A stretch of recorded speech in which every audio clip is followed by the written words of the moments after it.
Hey folks, we're back at it again. We're going to go through the seated worship to plank. At this point, you've probably already done worship to plank on the table, maybe even a little bit of Sphinx.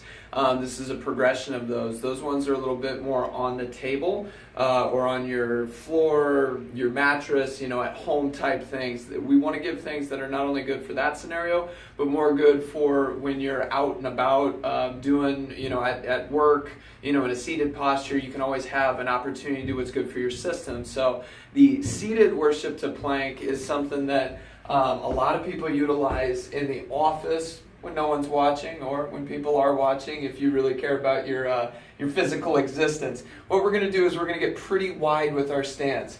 This would be kind of my normal stance, and I'm about hip width there. I'm going to go about a good 6 inches wider than hip width on each side. And you see, what that forces me to do is really open up through the hip.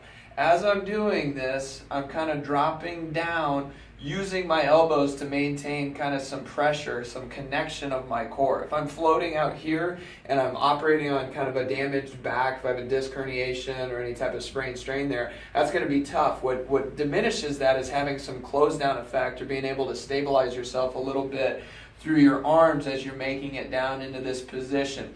You can start to go down to your feet. And then if you're able to get down to the ground, we just want to stay closed, meaning we got something that we're touching as we're going through this.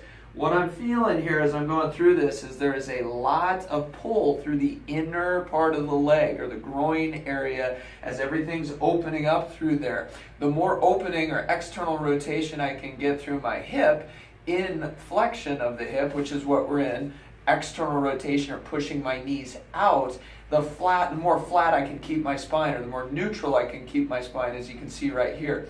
Those knees come in and I start to round like so real quickly. Pelvis scoops underneath, and I round through the back, and I got a lot of pressure on where that damaged tissue is.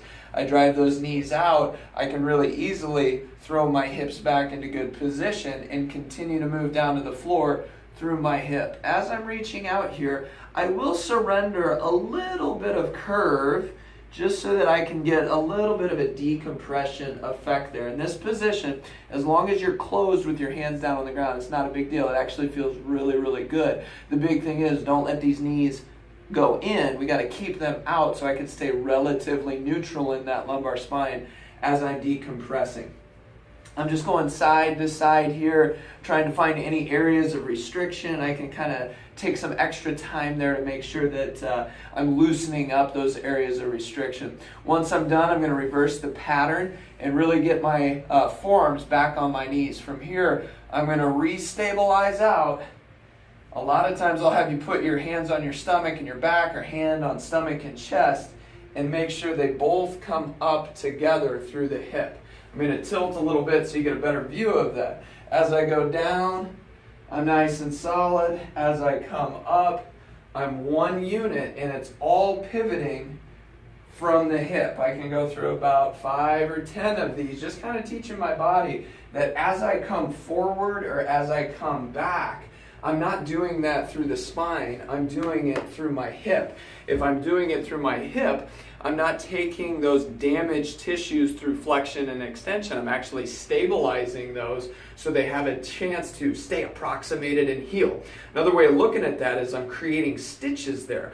I don't want to be moving through my spine too much as those stitches are trying to hold. I want those to stay nice and tight and approximated so they can heal fully, instead of yanking them apart every time I go to tie my shoe. I'd rather be more in this flattened position.